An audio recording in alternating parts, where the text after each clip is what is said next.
her, no, as Mami A, mostly po nandito. And in behalf of Bermudez family, we would like to extend our uh, thanks sa pagpunta po. We appreciate you sa pagpunta po dito.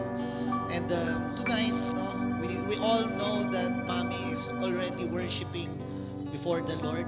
She's already praising.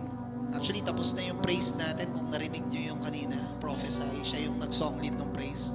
Kaya worship na lang yung kakantay natin ngayon. Ayun.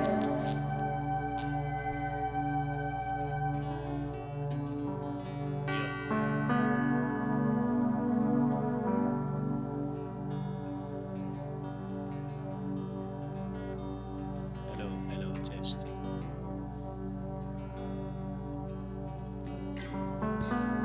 Masyado malakas. Hello, sound check. Hallelujah. So, Praise. again, thank you po sa pagpunta, and we'll be starting na po our second night of service, and then tomorrow po would be the last night, and yung pinaka libing po would be on Wednesday, June 3. Magkakaroon pa po ng short service dito 8 a.m. and then around 9 a.m. bababa na po sa Cainta Public Cemetery. Okay, so yun po. Let's just welcome the presence of God, no? Hallelujah. Can we just bow down our heads? Just Hallelujah. welcome the Yes, O Holy Lord. Spirit in this place.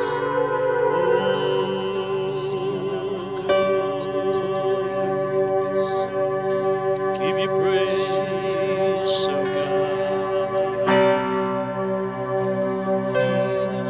Bless your holy name. Yes, God. Thank you, Father. Thank you. Hallelujah. Thank you, Jesus. You are welcome in this place, O God. You are welcome in this place, Father. Hallelujah. Just connect your spirit to the Spirit of God. Yes, Right O now. God. Hallelujah. Oh.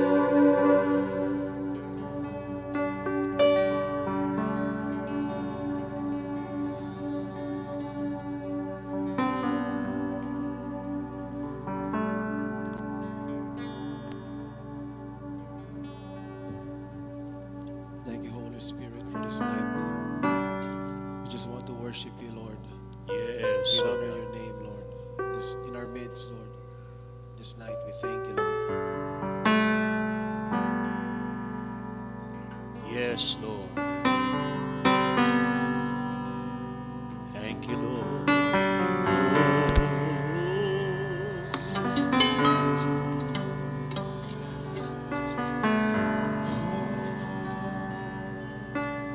Be close. Let your love surround me.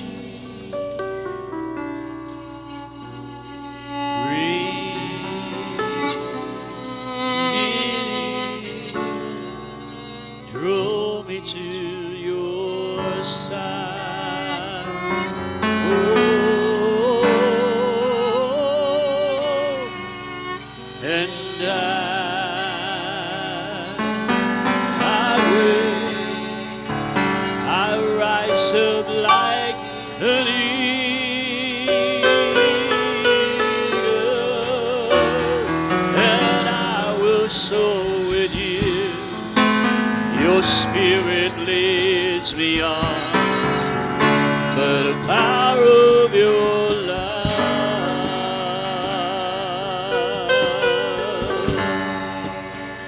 yeah. Lord, I come to you. Let my heart be changed. Renew, flowing from the grave. I've found in you. Lord, I come to know. Lord, I come to know the weaknesses I see in me will be stripped away, by the power of your love.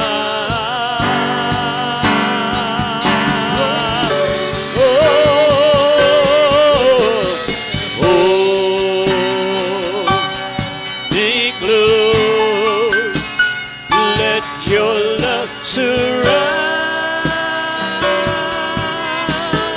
me, yes, oh Lord, bring me near, draw me to your side, draw me to your side,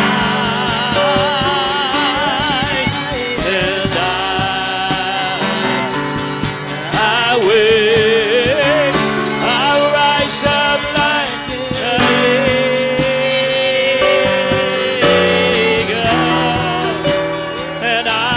So with you, your spirit leads me on by the power of your love. I invite everyone to stand right now in the presence of God as we sing this. And hold me close, Hold me close. let your love surround.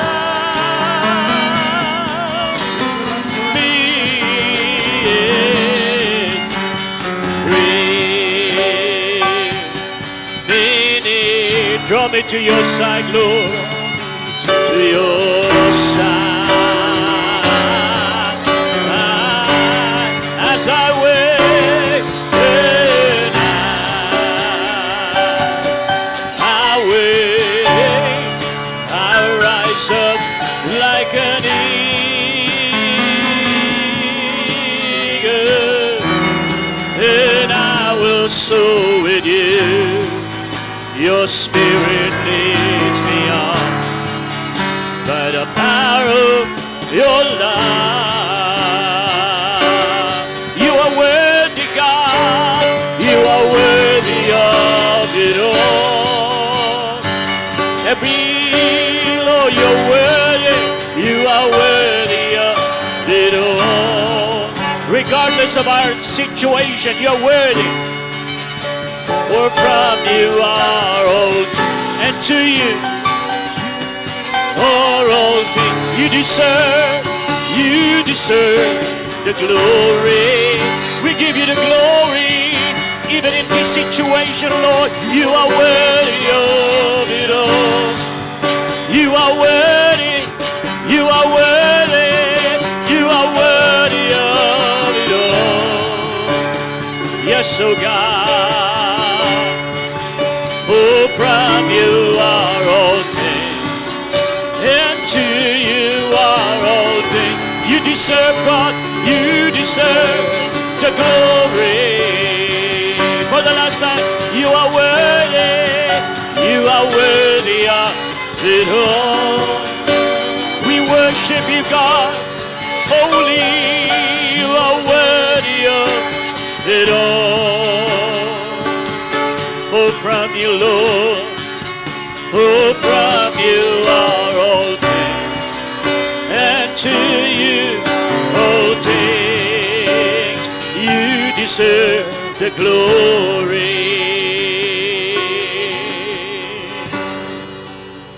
You are worthy of it all. Father, we thank you for your holy presence. You are worthy. Worthy of whatever the challenges in life, you're worthy. For from you are all things, and to you are all things. Yes, Lord, you deserve the glory. Once again, we want to thank you, appreciate you, Holy Father, that your presence continue, Lord, to permeate, saturate, renew, refresh your people. Thank you, Lord, that your Holy Spirit continue to comfort us. Not only, God, in times sa aming buhay na maganda ang mga nangyayari, but in this time also, a challenging time, we thank you, Lord, for your comfort. Hallelujah, maraming salamat sa iyong kabutihan. You continually be magnified. Not our circumstances, but you will magnify. Patuloy kang ma-magnify, O God. We thank you, O God. We bless you. Let your Holy Spirit continue to minister to us through your holy word. In Jesus' wonderful name we pray. Amen. Palakpakan po natin ang Diyos. You may be seated in the presence of God. Praise God. Let's take it. Thank you, Lord.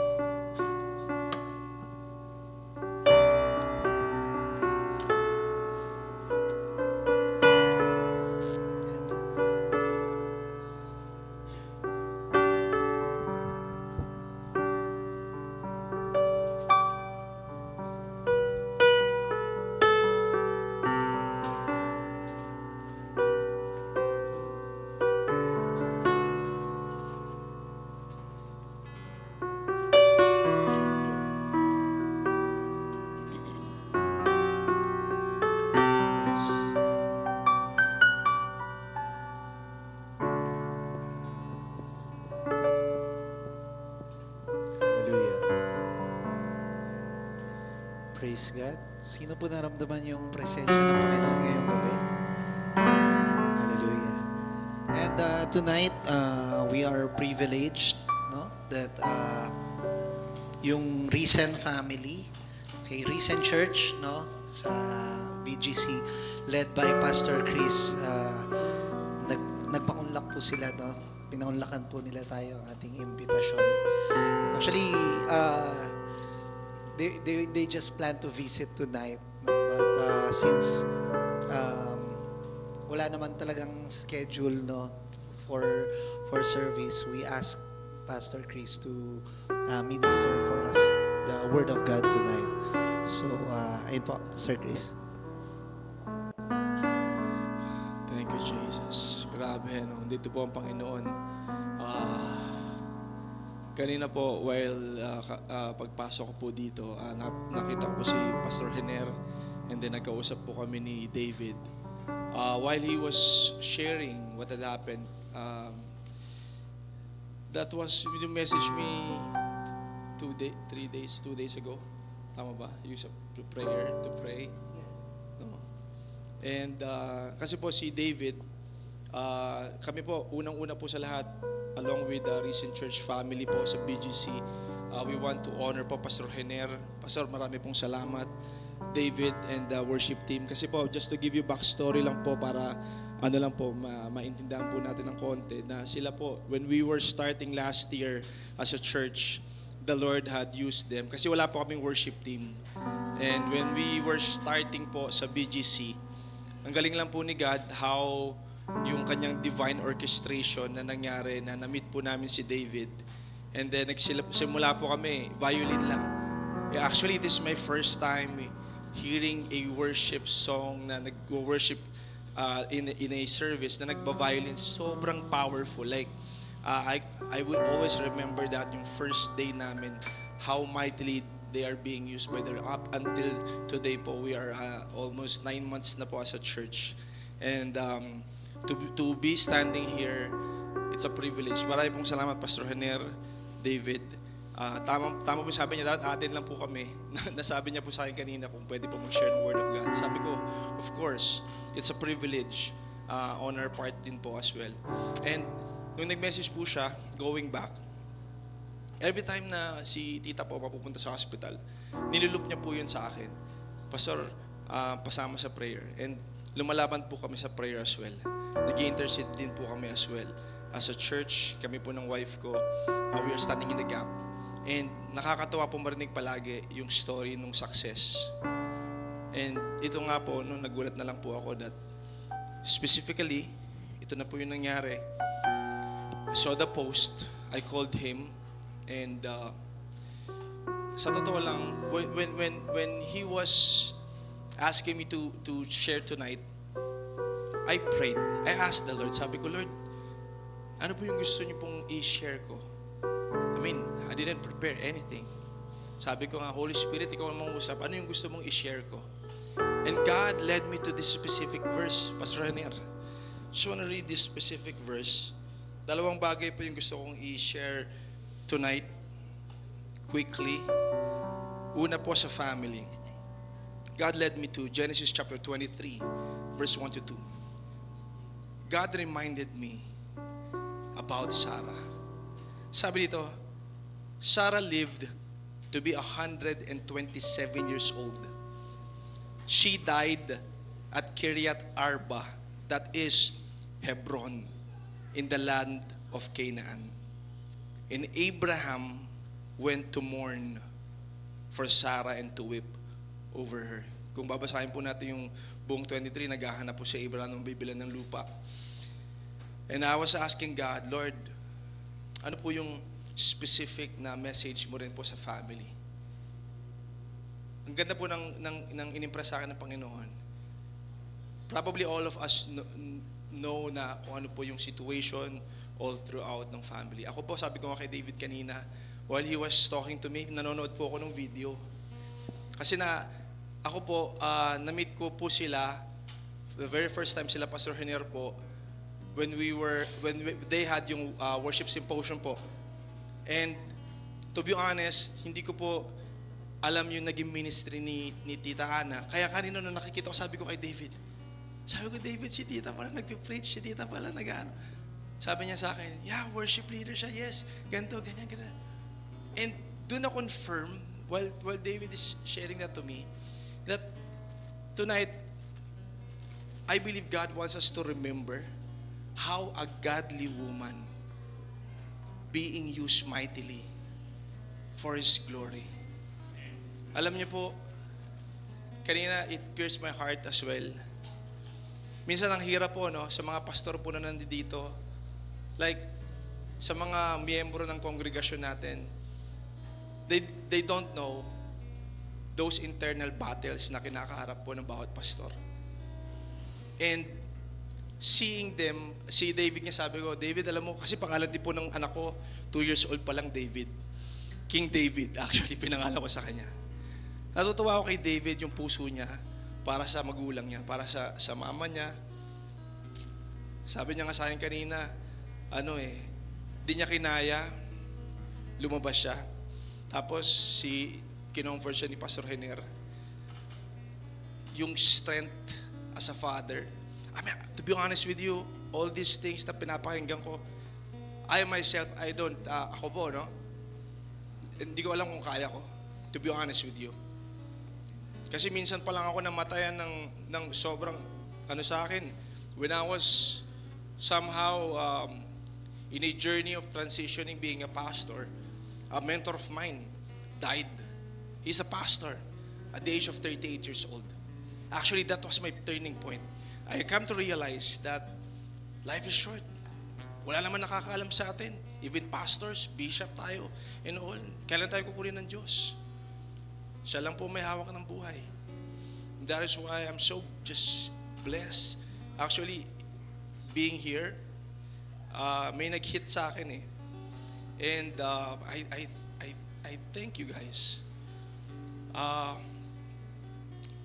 Pwede ko ba mahilingan si Brenda? Saan si Brenda? Okay lang ba? Can you just give us a glimpse of how Tita Ana being used mightily for His glory? Kasi, yes, we are here right now. All of us, family, friends, church members, in a point of grieving yet in a point of celebration. Pwede po ba nating mahilingan si Brenda to just give us a glimpse of how Tita Ana being used mightily?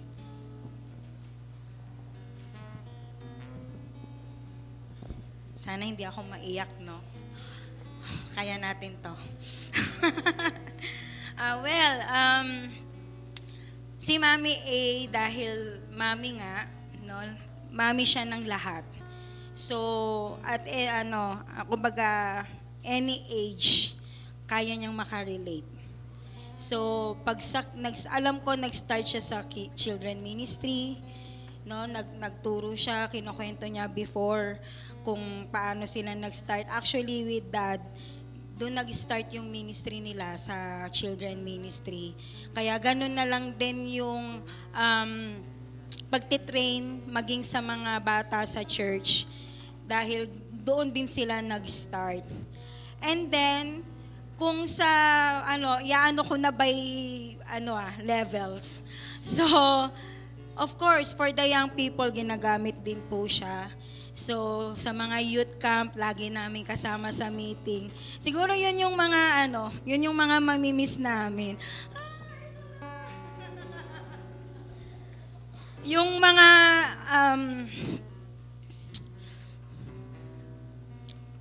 kung gaano naging powerful yung mga youth camps,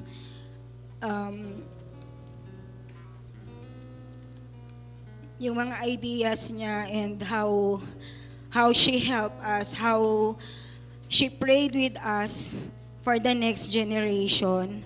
Maging sa mga youth incubation, it is a seminar for the young people. Hindi ko po makakalimutan yung tinuro niya about betrothed. I don't know kung may nakarinig dito ng message niya about betrothed. It's about for the young people to be pure, to be set apart for the Lord. It's a very unique message how kung paano niya nirelate yung wedding sa Israel, no, hanggang sa nalagyan niya ng scripture. Sobrang amazing siya gumawa ng teaching, no. Sa kanya ko natutunan yung paggagawa ka ng mga message. You can start with 3 letter C o kaya abbreviation, ganyan, and you start and you end with a bang. Talagang sa kanya. So, si Mami, every time na mag-e-exhort kami, i-ano niya kami, i-correct niya kami ng kami lang na ito, bawasan mo to. Puro ka hallelujah at first. Ganon. So, sa parang, wag mong unahan ng iyak. Anuhan mo ng mga message, ng mga verses. So, ganon siya. Talagang, ang tawag dito, kumbaga i-correct niya kami with love and tinutulungan niya kami kung paano kami mag-i-improve. No? And nakita ko din lalo sa mga nanay, kung paano din niya i-train yung mga nanay. No, yung mga winners talaga, mahal na mahal yan si Mami A. Kung paano sila kumbaga i-guide in being a mom. Kasi hindi madaling maging nanay. Siguro yung isa sa, ang dami kong gustong sabihin, kalat-kalat na. Pero yung isa sa hindi ko makakalimutan na naririnig ko madalas kay Mami. Dahil sa sobrang love niya kay Lord, may mga time na hindi niya mapagtanggol yung mga anak niya. Kasi nasa leadership siya. She's a mom. She's a spiritual mom. So, at siya na parang, alam mo yon na parang ayaw niyang lumabas na pinagtatanggol niya yung anak niya. Parang, sige na, yun na yung anak ko. Ganon. Pero, yun sa kanya? Mararamdaman mo yun sa kanya na it's painful for her na minsan hindi siya hindi niya magawa yung role niya na magpakananay dahil nanay siya ng lahat. Ewan ko kung nagigets niyo yung thought na yon. Basta may point siya na ganon. And siguro ito na lang yung last na gusto kong i-share.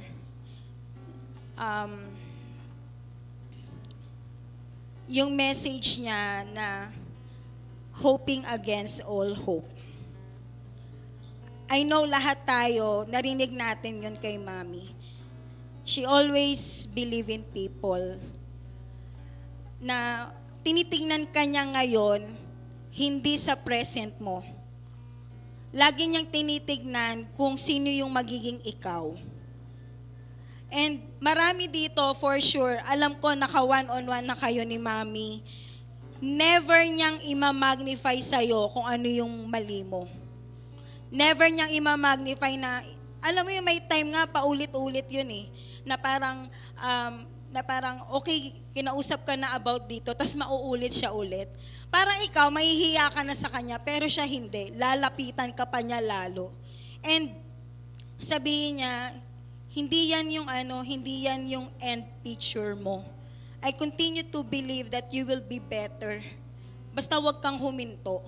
Lagi niya sinasabi na kung ano ka ngayon, hindi pa yan yung final picture na nakikita ng Panginoon sa'yo. Laging, hopeful. Even sa mga lowest na mga picture na scenario, hindi siya nawawalan ng hope. Lagi siyang ang taas ng ng hope niya. Lagi siyang nakikita niya lagi yung kung sa perspective lagi ng Panginoon.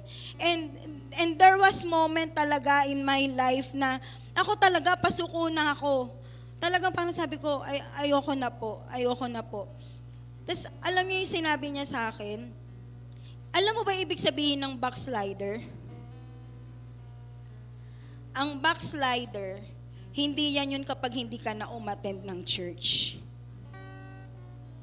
Ang pag-backslide is yung may narating ka na isang level kay Lord and then umatras ka. Na ito ka na kumbaga, nagpagamit ka na kay Lord, nag-serve ka na kay Lord, tas biglang, ayoko na po. Yun po yung pagbabackslide. Tas talagang natigilan ako, no? Tas sabi niya, but I am not seeing you as a backslider. I am seeing you as a great woman. I'm seeing you a woman of faith. I'm seeing you that you will lead young people for the Lord. I am seeing you empowering people. Yun yung talagang sinasabi niya sa akin. And I know may mga tao dito can relate. At one point in your life na kinausap ka niya, hindi ka niya diniin. Hindi ka niya diniin doon sa sa foolishness mo. Hindi ka niya ididiin doon sa mga maling pagpili mo. But talagang tutulungan ka niya, ipapakita niya sa'yo na ito yung kaya pang gawin ng Panginoon sa'yo. Ganun siya ka-hopeful na naniniwala siya sa kayang gawin ng Panginoon. That's why, yung mga nakikita ko ng mga, I remember Mami ganito, kung paano niya kami talaga tinulungan, merong as husband and wife, no, as a young people. Talagang talagang lahat ng klase ng tao kaya niyang pakibagayan. And sobra yung puso ni Mami sa tao. Sobra siyang magmahal. May kita mo siya na soft, may kita mo siya na kind, may kita mo siya na mapagbigay. Kaya nga yung I can agree to what David was saying last night na parang wala siyang kaligayahan sa mundo. Alam mo yon, pag magkasama kami sa mission, hindi siya yung parang naghahanap for comfort, hindi siya naghahanap for, alam niyo yon, yung mga gusto ng mundo. She loves to be in the presence of God. She loves to worship. She loves reading the Word. She loves declaring the Word of God. She loves helping people na talagang ma-assure sa destiny niya. That's why, tinawag talaga siya ng Mami ng lahat. We all call her Mami dahil talagang naging spiritual mom siya sa atin, na talagang inalagaan tayo, pinapakain tayo, may time na papaluin tayo, pero pagkatapos paluin, yayakapin ka pa din. 'Di ba? Andiyan yun talagang pag-tap niya, minsan nga lang malakas yung hataw eh. Pero 'di ba, natuto tayo. And I want to honor the Lord for this life na alam ko bawat isa sa atin dito is na-touch ng buhay niya. So, yun lang po, Pastor. Palapakan po natin ng Panginoon. Grabe, no? Alam niyo po, while listening to Brenda, one thing that somehow nag-resonate po sa akin is that may naunawaan po si Tita Ana in her journey with the Lord. Even though dumadaan po siya sa hardship, even though dumadaan siya sa sickness, she knows yung vision ng Lord na nilagay sa kanya. She understood the mission. Naunawaan niya yun. Just like Jesus, right? He knows. Jesus knows. He's all-knowing. Yet, He endured all the shame. He endured, diba, yung point yung hirap, yung latay, yung pagbetray, yung sa cross, up until his last breath. Naunawaan ni Tita Ana yun, like, si Jesus nga He's up unto the mission. Ito yung vision na nilagay ni Lord. So as her. And I believe, sila Pastor Henner din po. That's why, kung makikita natin, yung family, they're just so passionate about the Lord. And tonight, I just want to share this quickly naman po sa mga nandito na kasama natin. This specific verse. I just want to read this verse in Psalm 90 verse 10 to 12. Sabi dito, our days may come to 70 years or 80 if our strength endures. Yet the best of them are but trouble and sorrow, for they quickly pass and we fly away. If only we knew the power of your anger. Your wrath is as great as the fear that is due. I love this verse, verse 12. Teach us to number our days that we may gain a heart of wisdom. We know that this specific verse is somehow prayer po ni Moses. Why? Because somehow he saw and experienced during the wilderness season na pinagdaanan po nila for 40 years is that there are group of people who grumbles. And somehow there's a generation na hindi nagpatuloy at nakapasok sa promised land. We know that. And today, I believe this is a reminder for all of us na nabubuhay pa, still breathing. That somehow, may this be our prayer to the Lord. God, every single day, even though nasa ministry kami, even though nagsiserve kami, even though nagpupur kami, even nakikinig kami, God, teach us to number our days. Teach us, Lord, to number our days. God, paano mo pa po kami magagamit for your glory? God, paano pa po kami mag-pray for our country? God, paano pa po namin i-cover yung mga inaalagaan namin? It's not easy, yes. And in the last days, the Bible says, the love of many will grow cold. That's why us, even inside the church, can experience heartbreaks, offense, difficulties, sickness, many more. Why? Because we are living in a broken world. The question is, how can we number our days before God? As leaders, as those who serves inside the church, those who attends, or probably this is your first time na padaan ka dito because you want to visit. This is a reminder to all of us by the Lord.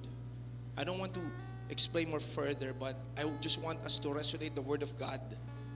Not coming from my mouth, but coming from the mouth of the Lord through His word. Alam niyo po, based sa research, ang edad ng lalaki sa Pilipinas na tumatagal na lang, based sa statistics, 63 to 71 years old. Yung ratio ng namamatay. At alam niyo po ang mga kababaihan kung ilang taon? 73 to 80 years old. Mas mahaba din talaga ang buhay nila. No? Napapangiti yung mga kalalakihan. Hindi ko rin alam bakit gano'n sa statistics natin, no? Pero I think that is true, right? Mas marami mas matagal yung mga kababa. Healthy siguro, mas healthy sila kumain sa atin. mas nagpapabuya siguro tayo. And mga man of God po na nandito, isang bagay din na natutunan ko po sa ministry is to really take good care of our health. Point of stewardship. Point of stewardship. Not all opportunities, I believe. That's why it's very important na talagang lagi natin sinisik yung kalooban ng Diyos. The point of the secret place is for us to understand deeply what God wants us to do. Because opportunities are everywhere. Yet, God has a specific assignment to each and every one of us. If we keep on doing things, yes, it's ministry, yes, it's for the Lord, but hindi yun yung pinapagawa ng Lord, it can affect our health. Tama po? And that is why it's very important, I believe, tonight to understand part ng teaching us to number our days is to steward our health, to steward what God has entrusted to all of us, our families, diba? Our flocks, the people around us, the giftings, our specific calling. One day, just like Tita Ana, right now, the very moment na siya nakatingin na lang doon sa taas, yung liwanag na kinukwento sa akin ni David, I believe, habang kaharap niya si Jesus, I believe, sinasabihan siya ng Panginoon, Ana, well done, my good and faithful servant. Enter to the joy of my presence. No more sickness, no more cries, no more worries, no more pains. Mission accomplished. And lahat tayo, yun ang maging puso natin lahat. Matapos natin yung karera na binigay po sa atin ng Diyos. I didn't plan to say it all of this. I just want to hope the Holy Spirit to speak in me, through me, to all of us. Because where the Spirit of the Lord is, there's freedom. Can we pray? Pwede po tayo manalangin. Father, we thank you, God, for your presence tonight in this place. For you are holy, holy, holy God Almighty. Lord, we pray that even today, all of us who are here standing before you, na kami po, Panginoon, na humihinga pa. Lord, salamat because the life of Tita Ana has been an inspiration, has been an empowerment, God, for the young people, to so many people, God, even to the family, Panginoon. God, thank you for reminding us tonight. Even, Lord, yung shinare po sa amin ni Brenda, yung point nung how powerfully, Lord, na ginamit niyo po siya for your glory, for how many decades of her life, Lord God. Just being faithful to the little and being entrusted with much. Just being a good steward, God, of those things na pinagkatiwala mo, Panginoon, and yung kanyang pong family. Lord, heeding them, God.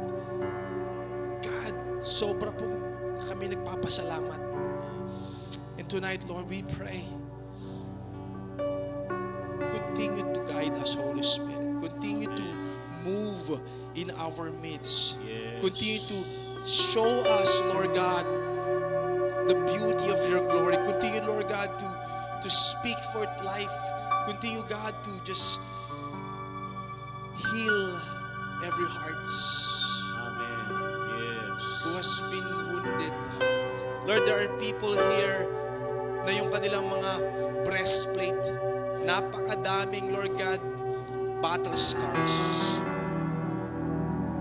Because they've been battling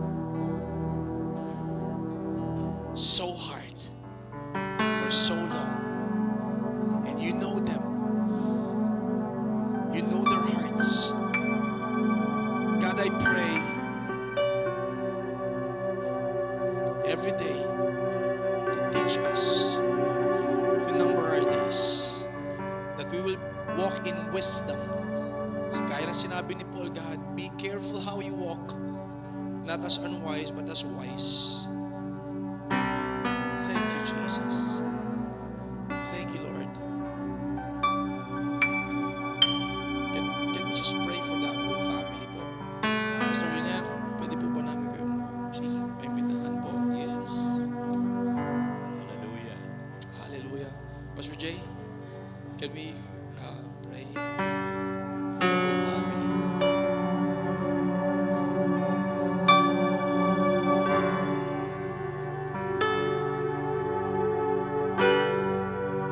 Pwede po ba nating unat yung ating mga kamay sa kanila? Let's pray. Father, we honor you. And we thank you, Lord God, for you have the plans. You have the purpose sa buhay ng bawat isa at sa pamilyang ito, Lord God. Salamat, Panginoon, dahil lahat ito ay inalay nila sa iyo, Panginoon, for your glory. Lord, we ask and pray, Lord, continue, Lord God, to strengthen them in these times, Lord, of season, Lord God, na kung saan, Panginoon, dinadaanan nila, Lord. Lord, continue, Lord God, to strengthen them. Encourage them, Lord. And open more doors, Lord God, for them, Lord. We pray, Lord God, na lalo pa po sila, Lord, na ma-inlove sa iyo. Lalo pa po sila, Panginoon, maglingkod sa iyo, Panginoon. So that their life, their family will be a testimony for others, Lord God. That in spite of difficulties and trials, Lord, you alone are worthy, Lord God, sa kanilang buhay. Salamat po, Panginoon. Bless, Lord God, your ministries. Increase, Lord God, the territories, Lord God. Let your anointing, Lord God, continue to flow. Your fresh anointing, Lord God, continue to flow in their families, Panginoon. Salamat, Lord God. And may you supply all their needs, Panginoon, every day, Lord God. Thank you, Lord God. Continue, Lord God, to give them joy in serving you, Lord God. Give them joy, Panginoon. And Lord God, salamat po, Panginoon. Bless their church, Panginoon. Thank you, Lord God. Salamat po, Panginoon. In Jesus' name. Amen.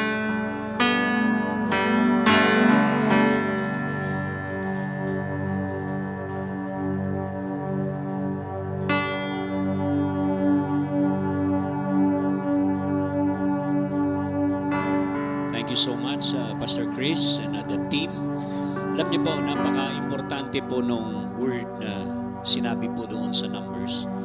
No, kung ibabalik po natin yun, it is the voice of the Lord for the body of Christ na makita at maunawaan po natin in our times, in our era. Napaka-importante po nung numbering our days. Ibig sabihin, numbering our days, no? To number our days. Ibig sabihin, we got to live into that level of accuracy. Kanina binanggit ni Pastor Chris about specific. And I believe because there is confusion sa maraming mga leaders because specific was not revealed.